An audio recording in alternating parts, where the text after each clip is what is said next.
Rainbow Magic. Pearl the Cloud Fairy. By Daisy Murdhouse. Missing Fidget. What's the weather like today, Kirsty? Asked Rachel Walker eagerly. She pushed back the duvet. Do you think there's magic in the air? Kirsty Tate was standing at the bedroom window, staring out over the garden. It seems like an ordinary day, she sighed, a disappointed look on her face. The sky's gray and cloudy. Never mind. Rachel jumped out of bed and went to join her friend. Remember what Titania, the fairy queen, told us. Don't look too hard for magic dash because the magic will find you. Kirsty finished with a smile. Rachel and Kirsty were good friends who shared a very special secret. They were best friends with the fairies. When Jack Frost had put a spell on the 7 rainbow fairies, scattering them far and wide, Rachel and Kirsty had helped them to return to fairyland. Now Jack Frost was up to mischief again, this time with the weather fairies. And once more, the fairy king and queen had called on Rachel and Kirsty for help. Look at Doodle. Rachel pointed at the cockerel weather vane, which sat on top of the old barn. Don't you think he looks a bit happier, now that he's got 2 of his tail feathers back?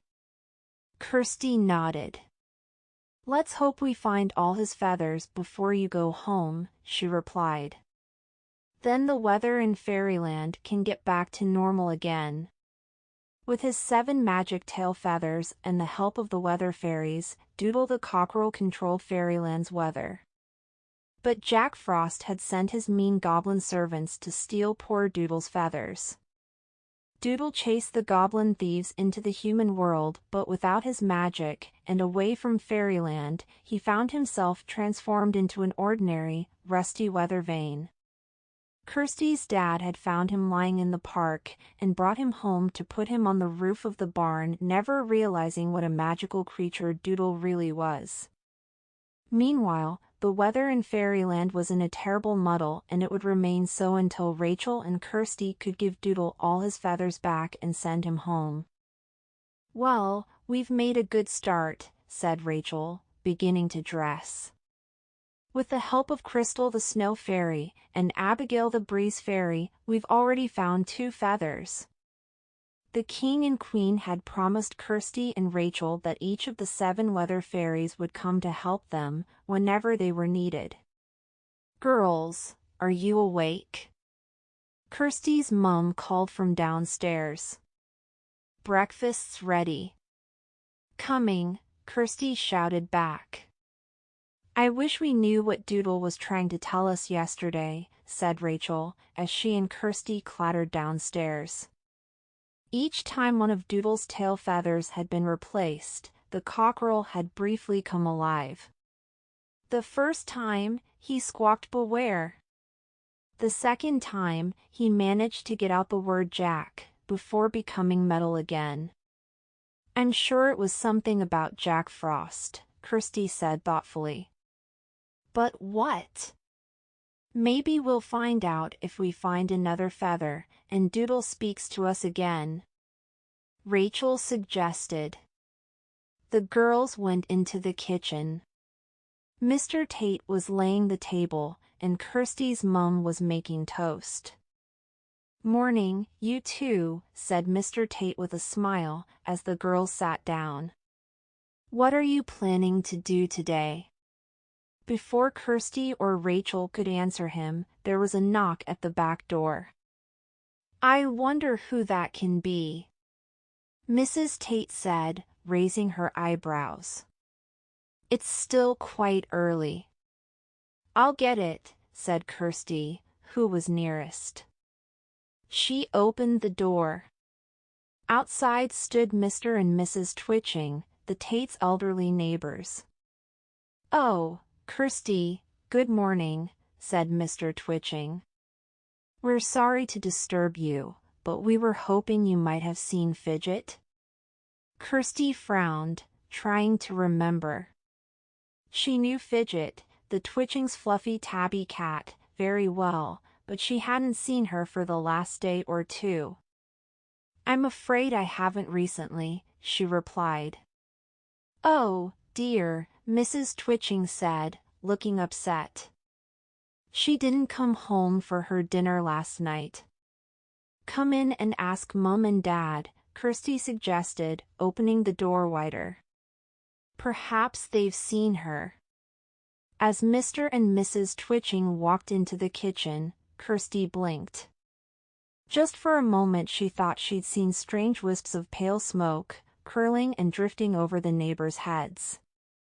She glanced at Rachel and her parents, but they didn't seem to have noticed anything unusual. Kirsty shook her head. Maybe she was imagining it. Magic afoot. "When was the last time you saw Fidget?" asked Kirsty's mum, as she made cups of tea for the Twitchings. "Yesterday afternoon," Mrs. Twitching replied.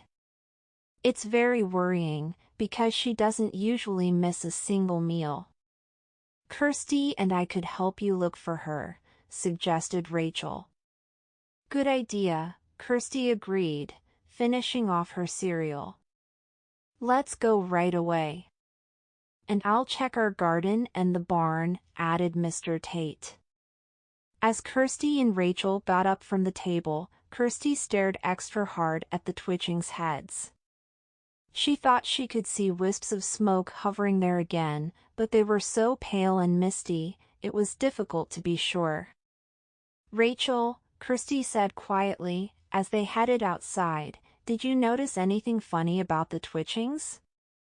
Rachel looked puzzled. "What do you mean?" Kirsty explained about the wisps of smoke. "They were very faint. I'm not sure if I really saw them or not," she finished. "Do you think they could have been magic?" Rachel asked curiously. Kirsty felt a thrill of excitement. "Maybe," she said eagerly. "In which case, we'd better keep our eyes open for magic as well as Fidget." The girls walked into the village, keeping a sharp lookout for the tabby cat, but there was no sign of her. "I hope Fidget isn't lost for good," Kirsty said anxiously, staring around her. "Oh!" Kirsty hadn't been looking where she was going, and she'd bumped into one of the villagers. "I'm so sorry," Kirsty said politely.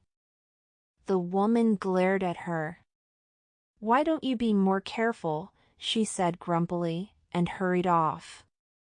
"Well," gasped Rachel. "That wasn't very nice." But Kirsty was looking puzzled. "That was Mrs. Hill, one of my mum's friends, and she's usually very nice," she replied. "I wonder what's wrong." Rachel nudged her. "Look over there," she whispered. Outside the post office, two men were arguing. They both looked very bad-tempered indeed. Then Mrs. Burke, who ran the post office, came out to see what was going on. Kirsty was surprised to see that her usually jolly face was downcast. "There's something funny going on," she whispered to Rachel as they went into the park. "Everybody's in a miserable mood. Look at the children on the swings." Rachel stared at the children in the playground. They didn't seem to be enjoying their games at all. Every single one of them looked sad and sulky. They didn't even cheer up when the ice cream van arrived. The girls stopped at the park gate. "I think we've been all round Weatherbury. And there's no sign of Fidget anywhere," Kirsty sighed, glancing at her watch. "We'd better go home, Rachel. It's almost time for lunch." Rachel nodded. "We can always carry on searching later." The girls turned back towards the Tate's house. On the way they passed the tiny village cinema. The Saturday morning show had just finished, and the audience was flooding out. Just like everyone else, the people looked glum. It must have been a sad film, Rachel whispered to Kirsty. But it wasn't, Kirsty replied, frowning. Look. She pointed at the poster outside the cinema. This hilarious film is a must. You'll split your sides laughing. Rachel read. Well, the audience definitely didn't find it very funny, Rachel pointed out. Look at their faces. Kirsty stared at the people trudging gloomily out of the cinema. Suddenly her heart began to pound. There they were again. She could definitely see cloudy smoke drifting over the cinema-goers' heads, just as she'd noticed it above her next-door neighbors. Look, Rachel. She nudged her friend. There's that smoke again. Rachel peered at the people, frowning in concentration. For a moment she thought Kirsty was seeing things.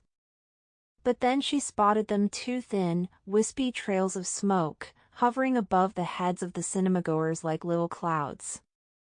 It must be fairy magic, Rachel said excitedly. It could be, Kirsty agreed, her eyes lighting up. We could be on the trail of another magic feather. The girls hurried home. When they entered the house, the first thing they noticed were the clouds hovering over Mr. and Mrs. Tate. Did you find Fidget? Asked Kirsty's mom, who was sitting on the sofa, reading a book. The little white cloud above her head was touched with pink, like a sunset cloud. No, Kirsty replied, staring at the gray cloud which was over her dad. Oh, dear, Mr. Tate said, looking sad. I think the goblin with the magic cloud feather is close by, Rachel whispered to Kirsty as they ate their sandwiches. Kirsty nodded. After lunch, let's go up to my bedroom and plan our next move, she said. These clouds are beginning to worry me. Me, too, Rachel agreed. As soon as they'd finished their food, the girls ran upstairs. Kirsty threw open her bedroom door. Hello, called a tiny, silvery voice.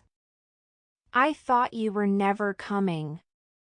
There, sitting on the windowsill and swinging her leg,